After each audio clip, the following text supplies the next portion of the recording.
welcome to the NewsX Sunday Guardian Roundtable. Well, this week we're taking a look at a very important issue. We're going to be taking a look at the aging population.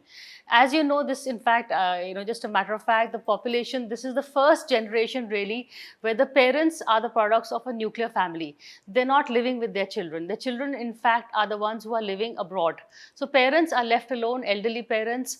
Who takes care of them? Are we really equipped in terms of elderly care? Are institutions ready? Or can we provide home care for them at home? There are some options which are being explored, but by and large, the problem is pretty large to grapple with. In fact, if we just look at some of the statistics, the decadal growth of elderly population in India is currently estimated at 41%, but it is projected to double over 20% of the total population by 2050. In other words, according to the India Aging Report, by 2046, the elderly will surpass the population of children. That is the serious problem. What do we do to help our parents who are alone at home? Joining me on the show today, I have with me Professor Rama Baru. She teaches at the Jindal School of Public Health. I have Soumyajit Roy. He is the CEO and co-founder of Imoha Eldercare. Jasmine Sinha. She is the Chief Operating Officer, Hope Ekasha. And Dr. Devleena Dey. She is a sociologist at OP Jindal Global University. Professor Baru, I'll begin with you. You know, the whole problem, as I said, is, this population, earlier there were joint families. So families were really looked after the elderly. But now, because kids have opted for nuclear families, so parents are left to their own devices. We still don't have the system of old age homes. It's in fact considered a taboo in some families to send your, you can't look after your own parents, unko old age home mein bhej rahe ho. But at the end of the day, the children are also not really looking after their parents. How difficult is the problem? I think I want to begin by saying that this joint family is not a pan-Indian phenomena. It is a very class-defined phenomena, which means that those who had property believed in joint families. But I think if you look at the data, majority of families have been nuclear in this country. And I think it's a middle-class challenge. It's an upper middle-class challenge, which you are describing, and it is a huge challenge. It has many dimensions to it. It is about dilemmas. It is about the moral dilemma of children having to move for work and also leaving parents behind. So I think it is not a black and white situation at all. There are many compulsions, and therefore the family formations have changed. And the kind of expectations also that the elderly had of their children has changed, especially in the middle and upper middle classes. So you find alternate formations in this class. Many of them are moving into retirement communities if they are able to afford to pay for it. So that taboo that you spoke about has kind of diluted because of the pressure of circumstances. But I also want to say that in the rural areas and in the urban areas, the aging is aging alone. So as long as your spouse lives with you, yes, but after that, because women outlive men, the feminization of aging is a serious concern. And different family formations, depending on where you are in the hierarchy, are defined very differently.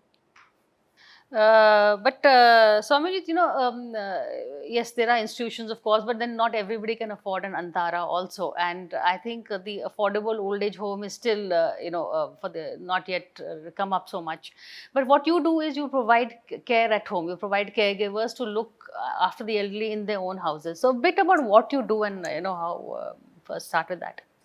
No, thanks, Vibha. So first of all, I think to me, it's a fairly personal journey. It's now been almost 17 years in the aged care field.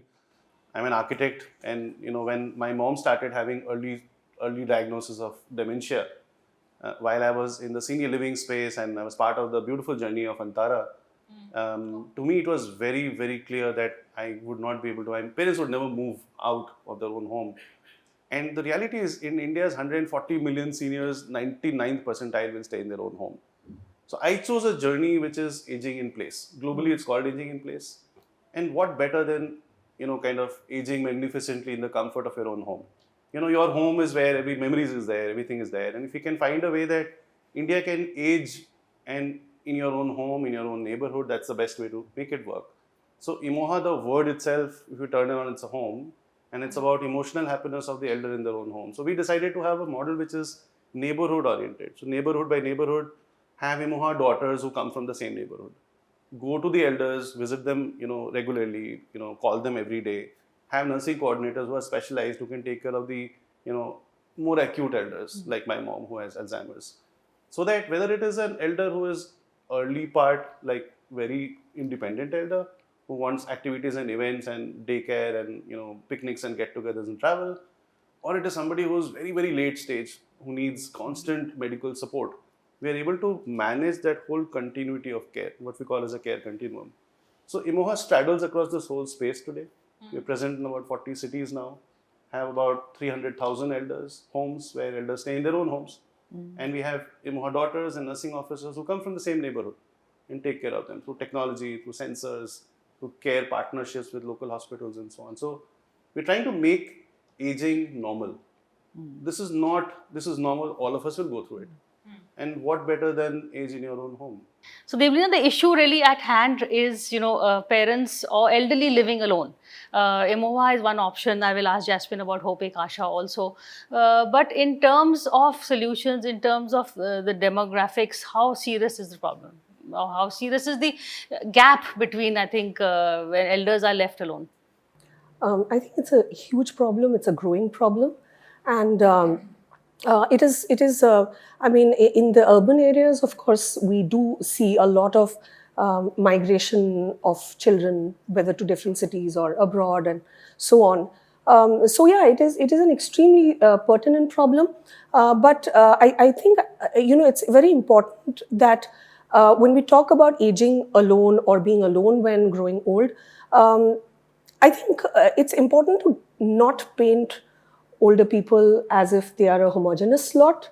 And there are, even if we look at just the urban areas itself, there are just so many different kinds of older people.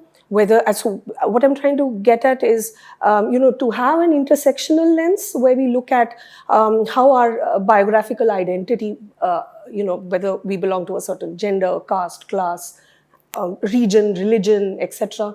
How all of that intersects to produce very unique experiences of aging. And in that context, aging alone can mean very differently to different people.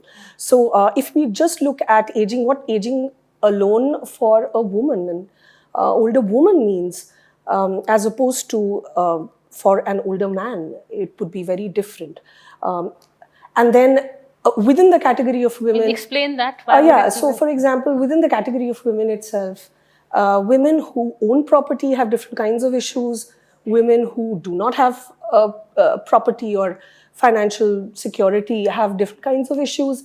Women with property living alone would have to face safety security issues. We keep hearing of these things like after the passing of their spouses, older women have this property to look after, or if it's their own property, how they're going to manage it, how they're going to live alone, how they are going to carry out their day-to-day functioning, safety and security in terms of having caregivers, the domestic help that comes to work at their places. So the older people that I've interacted in, who chose to actually migrate to care homes because of the safety reasons. And they often say that, I was not very comfortable having a domestic help, and, safety, security becomes a concern and so on. And it's quite a very big thing. And associatedly, the other thing that comes up is the problem of the challenge of loneliness, which is a mental health at a psychological level. It's quite a big factor I see around myself. So I think I think mental health is a huge one, because while physical health has elongated our years, the mental health in terms of the mental fitness and the loneliness is something which we still have to fill the gap, especially for the elders. But also I notice, Jasmine, what happens is when when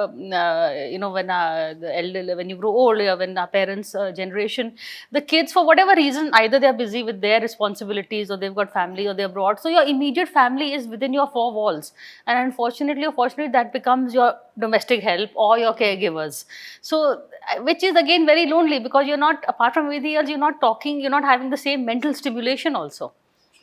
So what you've done really is to build a community Isn't that I'll just start by saying, so Hope Kasha, the organization was personally started by Dr. Chawla with a personal motive that she lost her mother to dementia, and the journey started 25 years back. And since then, we have been able to provide, we've been trying to give a purpose, a dignified life to even people who are afflicted with dementia. Now, when you build a community, to answer your question, yes, we have built a community which serves to, we run daycare and residential care programs in which, and we promote, as Somajit said, we do promote home care. Ki till the time you're able to take care of a person afflicted with dementia at home, please keep that home. Until you're not able to manage a person and with the behavioral issues, because there are a lot of antipsychotic issues which come along with dementia also, then you bring them to us. You don't need to. And then for that, we have about daycare programs running in the facility, which cognitively, which is enough to actually maintain dementia at a certain level. What we do there is intervention of any activity, whether Hope Kasha or whether somewhere else, it actually maintains a person to a certain level. He leads a qualified life in that period. So intervention of activities is very important for a dementia patient. But dementia, Alzheimer's, yes. But loneliness is also a huge issue, and as you, so how do we find the support? Do we find it? I mean, of course, more institutions, more old age homes. But can the RWA step in? How does the community help?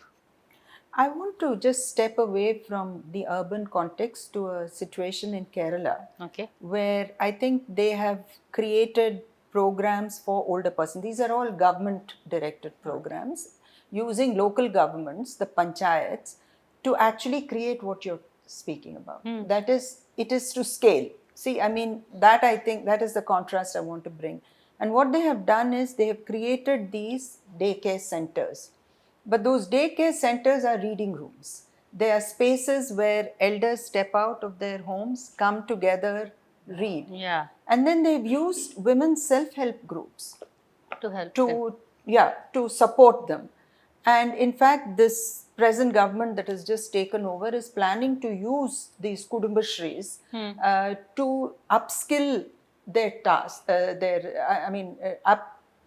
improve their skills for caring, so they can actually become professional care workers. So there is, they also have then, it may be that the government will take part of it, people who are willing to pay can pay. So I think we need to create what I would describe as an ecosystem of care. And how do you do that? Especially in rural areas where many older persons are just left alone. And but urban areas is a bigger challenge because we don't have these spaces of cohesive communities, of people having memories of living together for many years. So I think something like you have done, where I agree with you, RWAs could be a space where you could bring people together. The community centers of the RWAs is the best place to at least set up daycare centers in every 2 kilometer or every block or every sector. That's a good point. Yeah. There is a dichotomy of senior living developers today of saying that instead of creating senior living facilities, let's create intergenerational facilities. Okay, nice. And I keep wondering that what exactly is our neighborhoods. Our neighborhoods are intergenerational neighborhoods. So the best thing is to have carers trained in geriatric care, the local doctors, the local carers, the local volunteers. We need to be the tailors who can stitch all of this together, and centroid is the home. To me, that is the best way that as country, not Emoha just per se, but we can jumpstart the aging, revolution, and not just be dependent on how the West has managed aging. No, I think the flavor of the Indian family can come from the neighborhood. If your children are away, but there is a neighborhood child who needs an elderly supervision, and you have an elderly person, so they can. Also, we were the carers. Yeah. I think we underestimate the amount of abuse and the amount of challenges that carers are going through in this country. And therefore, it is not just like we say elders first. We are an elders first company. But increasingly, I'm saying we are a carer first company. If we don't have carers, we don't have training centers. Jasmine knows this. Dementia trained carers are just not there. So India needs a policy where we can set up hundreds of geriatric academies, CSR grants for that. Other than that, this will not really work out. Okay, I'll just Good add. point. I'm just sorry. going to take a quick break, then I'll come to you, Jasmine, but after a quick break. So stay with us.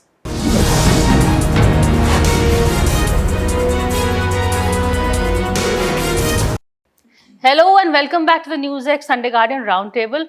Today we are really looking at the issue of aging and what can we do to make aging easier for our parents, because tomorrow it is going to be really us who are going to be needing this kind of care and help. So Jasmine, you wanted to come and Yeah, I talk want about to community take support. that point forward, Samajit. We need to start from the root level. What I understand is that we actually need to create an opportunity or the need for a carer, the growth chart for a caregiver.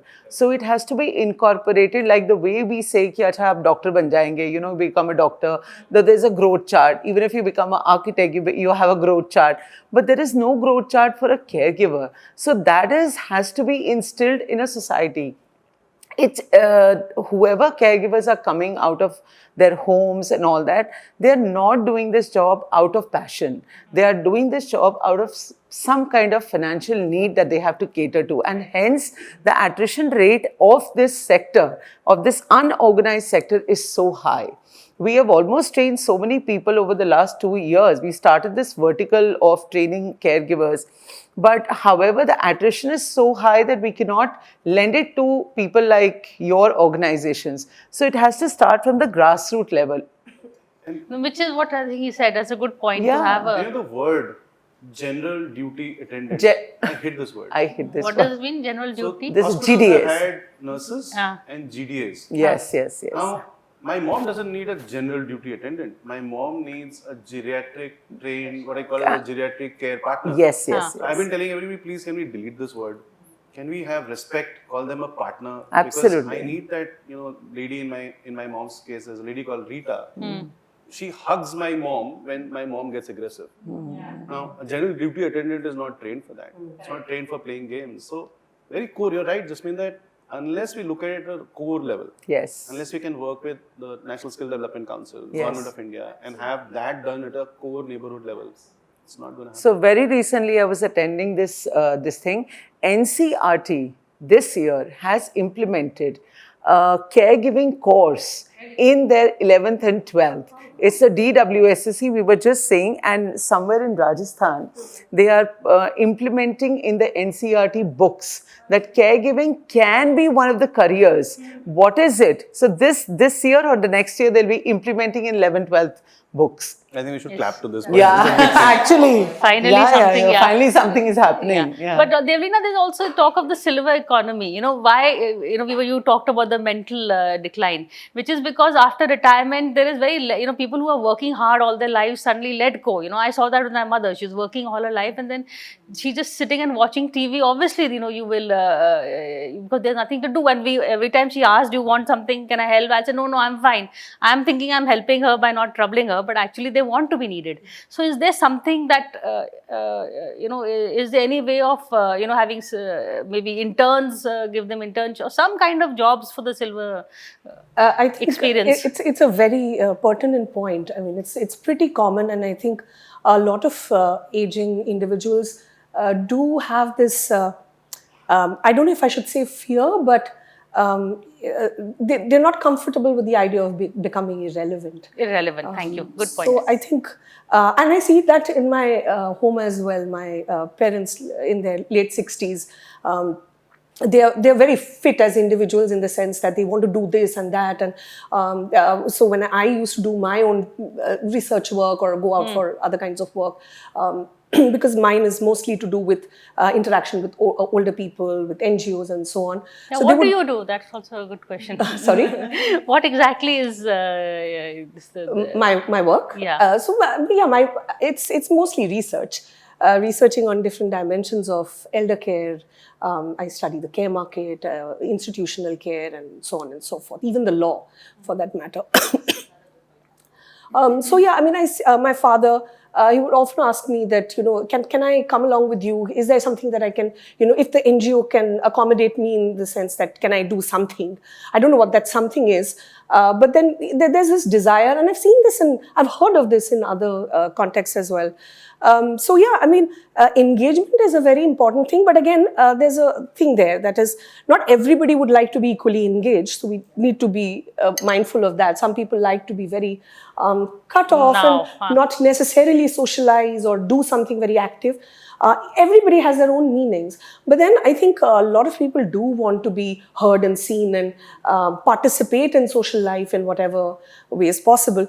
And I think that is something that we should all focus on as maybe at the community level, at the neighborhood level. Sorry.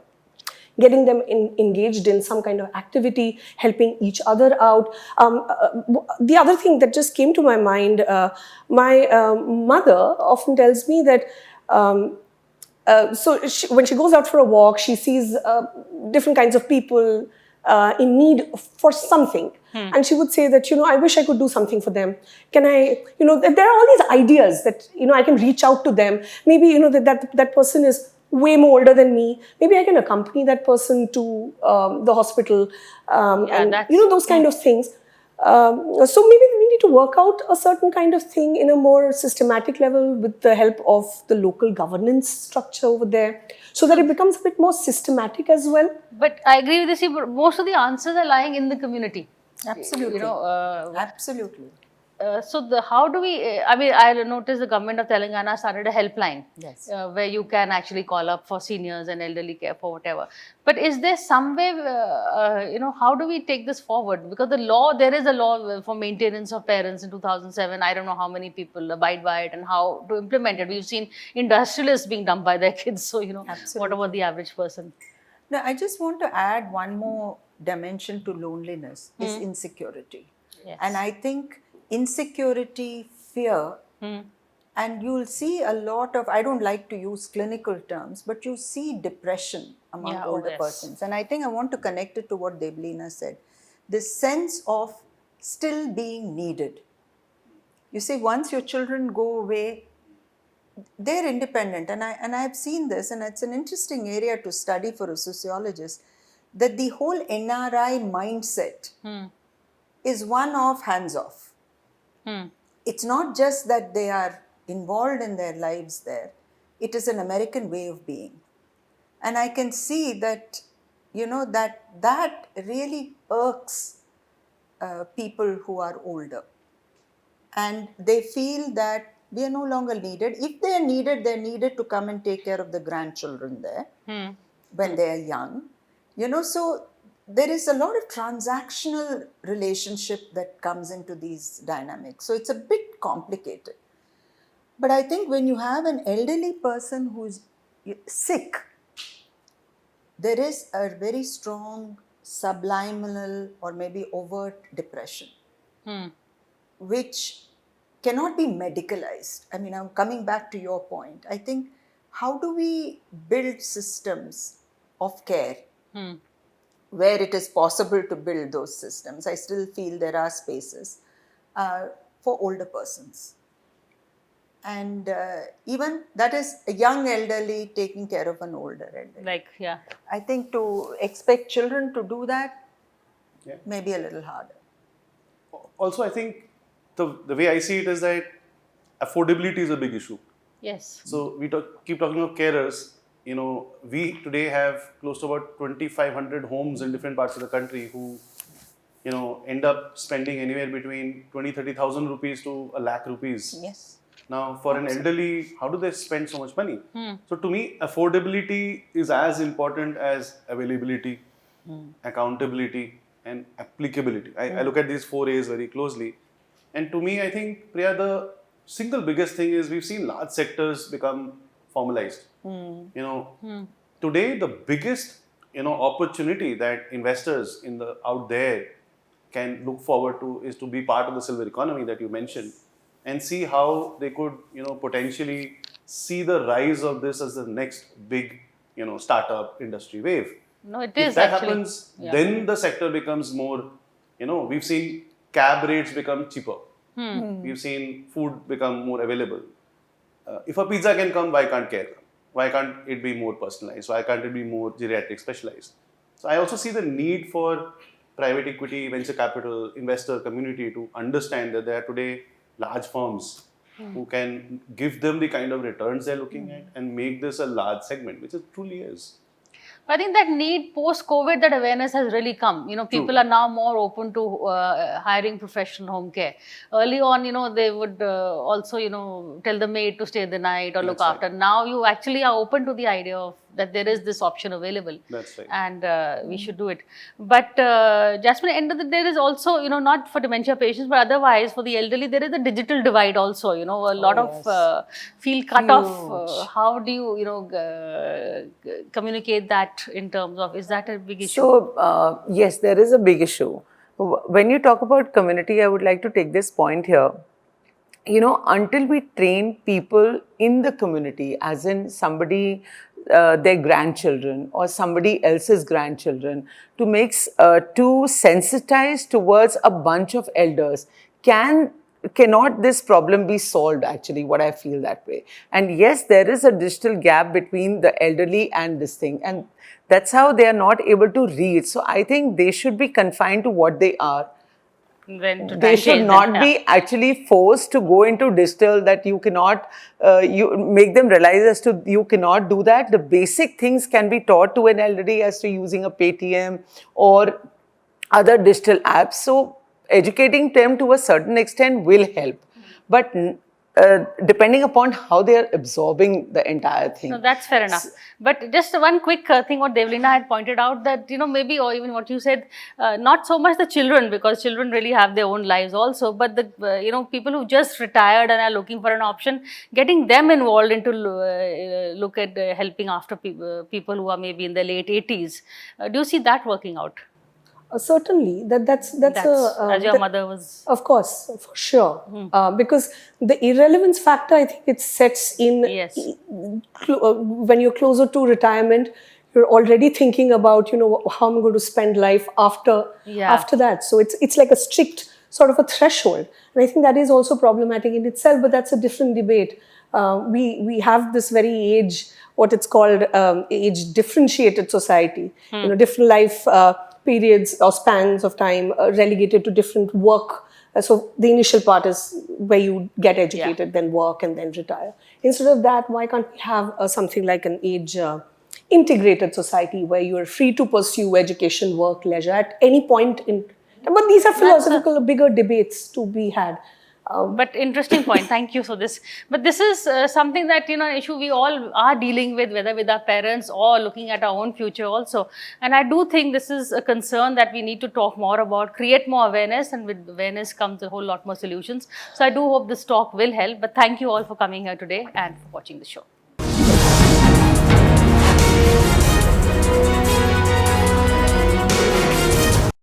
For more such videos, subscribe to the NewsX YouTube channel, hit the bell icon.